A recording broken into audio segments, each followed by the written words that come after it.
Welcome back to the Citystead, everyone. I am Josh. Today I want to show you something I've been working on. So I got this idea from my friends over at Heirloom Permaculture. I really like trying to incorporate different aspects of permaculture into my gardens that I do. Hence why we have a bunch of wood chips, kind of a permaculture thing. It's also a reason I'm trying to make a food forest. It's my love of permaculture. It's one of the reasons I let comfrey grow all over my yard, even though it literally takes up all the space. And as you guys know, most of these raised beds out here in this garden are hugelkultur type style.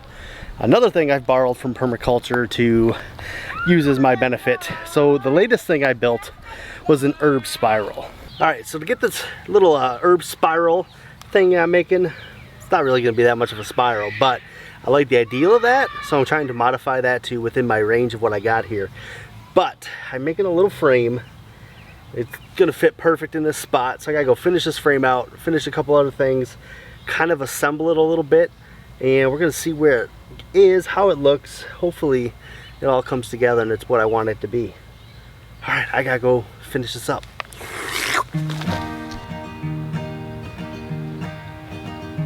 Was I drawn into your orbit, or were you drawn into mine?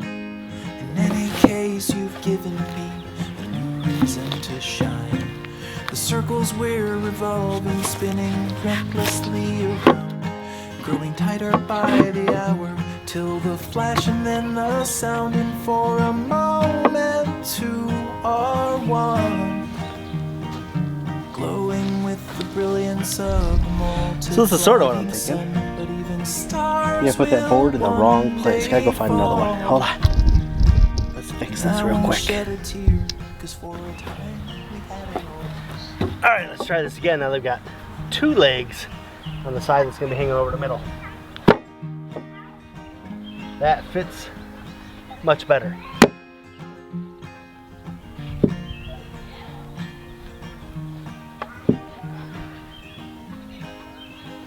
Alright, so I roughly got my frame how I think I want it.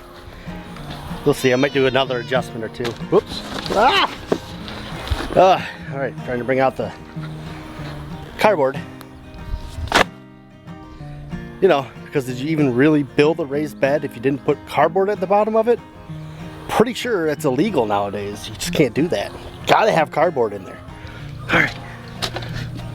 Let me set you guys back down. Let me go get some more cardboard. When I met you at the bus stop, I was waiting for a ride. Instead I found a future when you sat by me inside. All the roads that we have traveled through, the land and in our lives, returning like a spiral as the dimming sun arrives, and when the stars were all aligned. One thing I'm not looking forward to is actually filling this thing full of soil. I got one other thing I'm going to try to put on there, but I got to do that after I actually get some soil in there. So as you guys can see right now, that's kind of my spiral. Second level down to the bottom there, it's going to wrap around. So I left that open there because I kind of want to make the spiral. So I'm going to kind of blend that dirt up into there instead of having two separate levels. So kind of blend that opening up to there. That's going to be the stop line. And I'm going to fill that ladder that we made earlier, and that should be a pretty neat little herb spiral. I did say it was a spiral-ish, so don't at me that it's not an herb spiral. I already know that. I said sort of an herb spiral, so just remember, don't at me. Alright, not too shabby. Got a little bit of soil in there. I used everything I could that I had kind of around, different pots and stuff, so now I got to actually go get some more to fill this all the way. I just got to do a couple things to finish it off, but it is looking pretty good so far.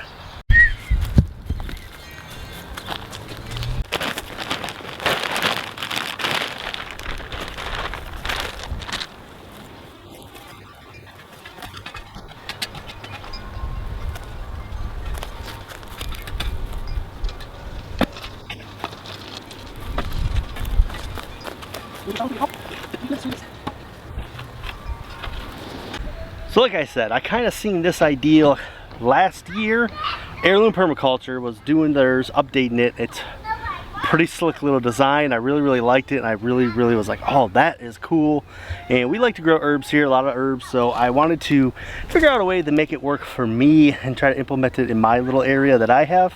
And it's really like a perfect design when it comes to planting things, for creating microclimates, for doing different, you know, dampness of soil for certain plants. Like, it's just amazing. I think Jesset Roots and Refuge also made one this year. Hers is like a very hobbity, beautiful one. Mine is like a cobblestone together little wooden one.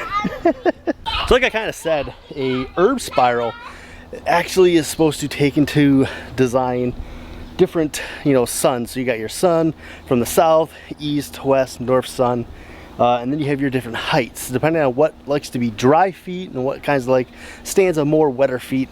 Kind of depends on where you plant it in your spiral. So as you can see here, mine is not very spirally, it's not very perfect. It is definitely way different than what you would normally expect to see. So usually these we built with stone, and the stone actually has a really good purpose. See, the stone acts as a heat sink. Those rocks, they get warm and they heat up that soil a little bit quicker. So like in the spring and in the fall, the bed can last longer. It can, you know, gather some of that heat during the day to have at night, and it just gets really warm early in the morning because of those rocks. They really absorb a lot of that heat. Basically, you're building a heat sink and then you're just planting a bunch of stuff in it. Now, I'm also doing a bunch of other things in here because I'm growing like peppers. I got eggplants over there. So I got a little bit of vegetables mixed in with my herbs, which is just something I always do. I always kind of mix stuff around. Then I have one rogue squash plant. And that squash plant is actually because of Heirloom Permaculture, when I made that little funny video about planting a seed. So I'll link it to you guys right there.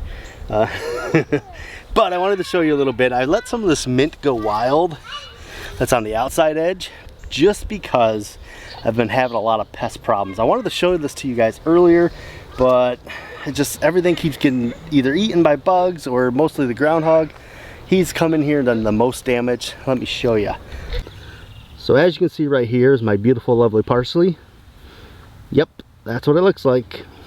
Yeah, so after the groundhog ate most of my parsley, I was like, oh my goodness. So I kind of let the mint go a little bit wild that was here previously.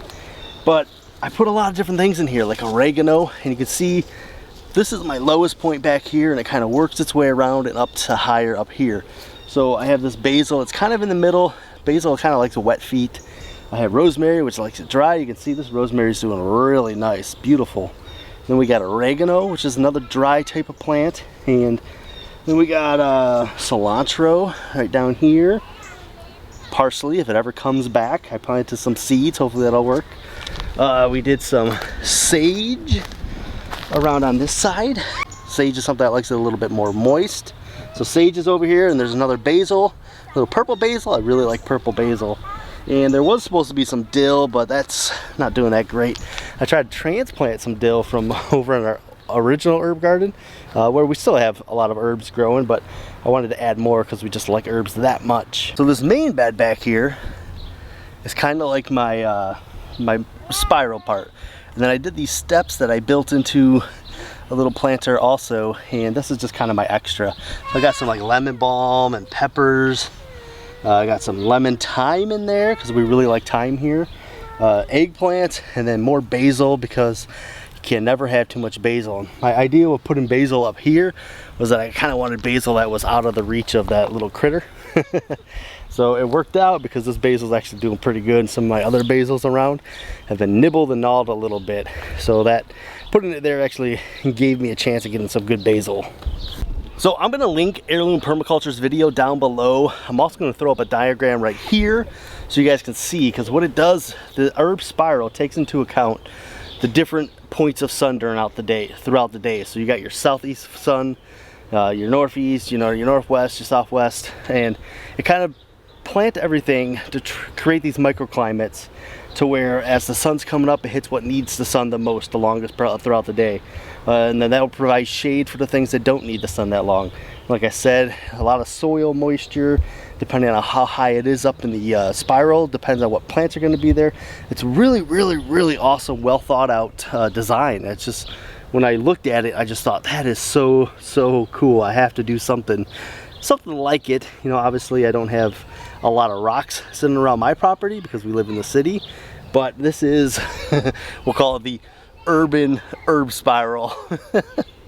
But I think it's a pretty neat thing. I think you guys should look more into it. I'll drop a link to a resource that I use down below that I think is a really good resource to check out for learning more about herb spirals and about why you should grow one. Alright, well, I wanted to show you guys my little urban herb spiral and just talk a little bit about it because I think these should be more prevalent. I think everybody should have one of these.